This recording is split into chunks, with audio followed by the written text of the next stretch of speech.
We're going to take a look at 3 questions on worksheet number 19. Specifically, we're going to look at questions 5, 6, and 7.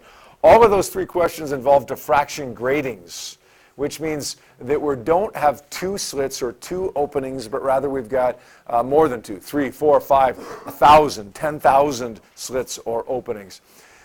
The good news is when we see a question like that, we treat it pretty much the same as we treat the questions where we have 2 openings, a Young's double slit experiment, except that we won't have the value of D. We've got to do a little trick in order to find the value of D. In question number 5, we have light with a frequency of 5.5 times 10 to the 14 hertz on a diffraction grating that's scored with 6,000 lines per meter. So what does that represent, this 6,000 lines per meter? Yeah, it's not D, it's 1 over D. Someone in the last class, as we were going over this for the first time, teaching this concept for the first time, because they're a little bit behind you guys, I asked what that might mean, and somebody said, well, it looks like it's related to D. Okay, that's a good observation, because it's lines per meter as opposed to meters per line.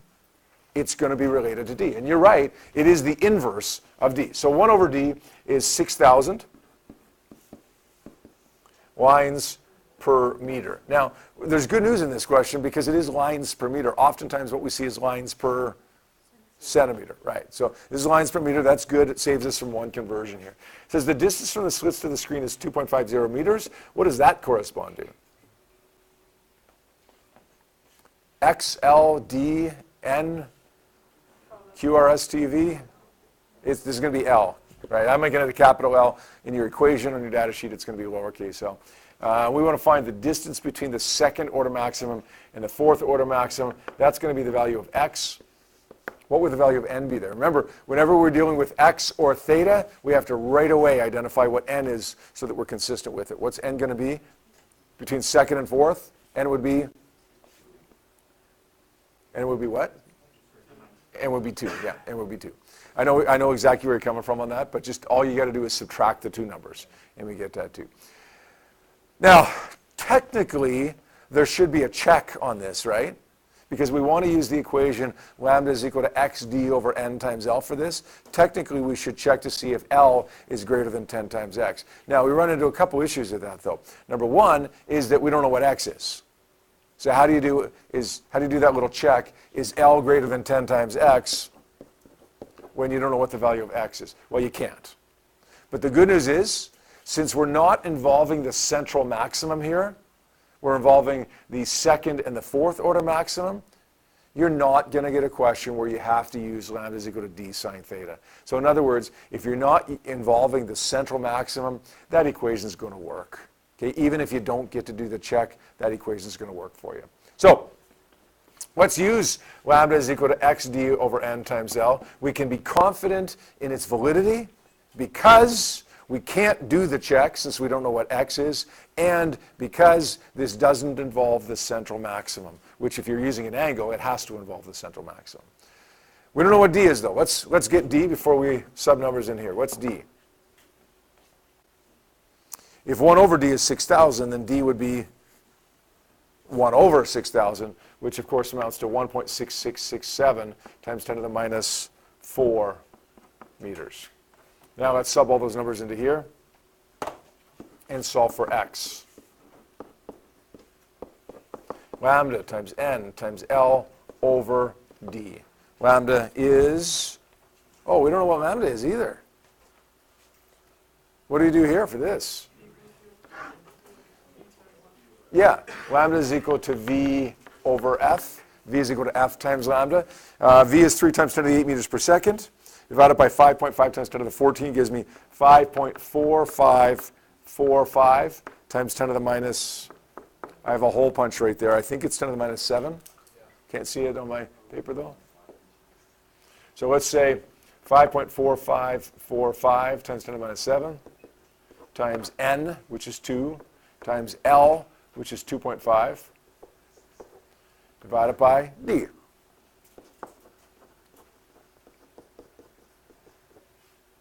That gives me 1.64 times 10 to the minus 2 meters. How many people got that? Okay, we're good there? All right. A couple little things that you got to worry about on this one, right? The fact that it's frequency as opposed to lambda. In this any of the equations that we have here don't get us frequency, they only get us lambda. But that's okay, because we can convert back and forth pretty easily. The fact that we have 1 over d as opposed to d, we got to flip that over as well. So we got to find lambda, we got to find d, and then it becomes a question just like we've had questions 1 to 4. Number 6 says light with a frequency, again, frequency. Man, all these questions with frequency. Is shown on a diffraction grating that's scored with 5,000 lines per meter here. Distance from the grating to the screen is 2 meters. What's the distance from the second order maximum to the fourth order minimum? Frequency, 6.00 times 10 to the 14 hertz. That's visible light, right? Let's find the wavelength from that now. Even though it's technically not a given, let's find the wavelength here. 3 times 10 to the 8 divided by 6 times 10 to the 14 gives me a value for a wavelength of 5.00 times 10 to the minus 7 meters. 5,000 lines per meter. What variable is that?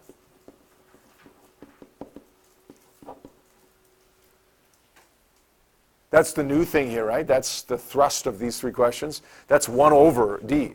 Remember, d is the number of slits, or the distance between the slits, meters per slit. This is slits or lines per meter, so it's going to be 1 over d. Let's find the value of d from that. Just flip it over, take the inverse of it. When we do that, we get, what do we get for that? 2.00 times 10 to the minus 4. Thank you. Okay, what else we got here? We got the value of L. It's 2.00 meters. We're looking for the value of X and N. We need the value of N here, right? Here's my central maximum. Start drawing this out to make it a little bit easier to determine what the value of N is. What do we got here? Second maximum to fourth minimum. Here's my second maximum. This is my 1, 2, 3, fourth minimum. I'm going from 2 to 3.5. N's going to be what? N's going to be 1.5. Be careful there. It's not 2. We don't say 4 minus 2 is 2 there. 3.5 minus 2 is 1.5. All right. Now we got to say lambda is equal to xd over n times L. Now, once again, we're solving for x, so we can't really do our little check that we'd like to do here. And we don't have to worry too much about it because we're not involving the central maximum. We're involving the second maximum and the fourth order minimum. So it's pretty safe. Okay, we can pretty confidently use that equation without doing the check here. Let's rearrange the solve for x, lambda n L over d. Okay, we got lambda, we got n, we got all these variables. Right? We got d, solve for x, and this one works out to be 7.5 times 10 to the minus 3 meters.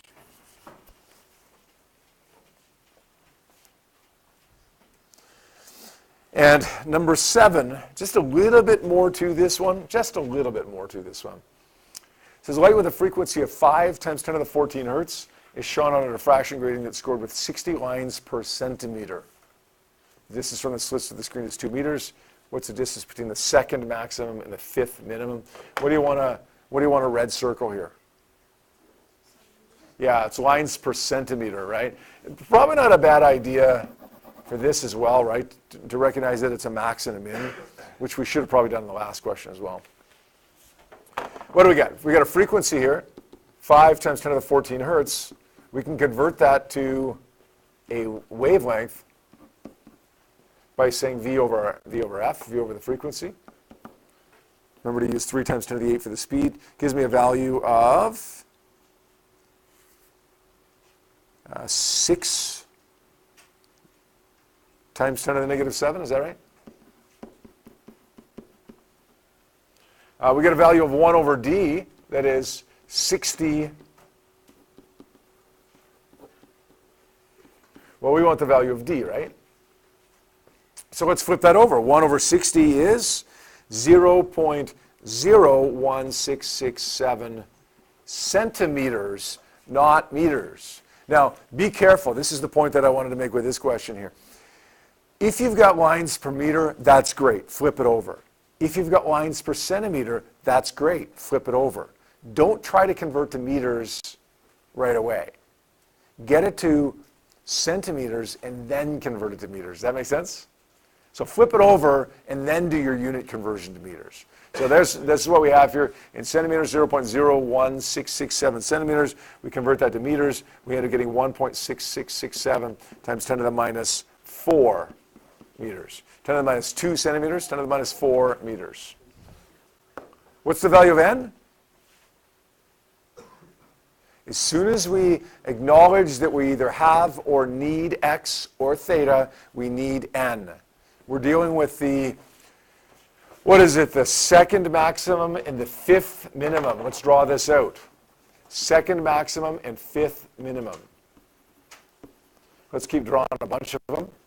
Let's make this our central maximum, first, second, third, fourth, fifth, sixth.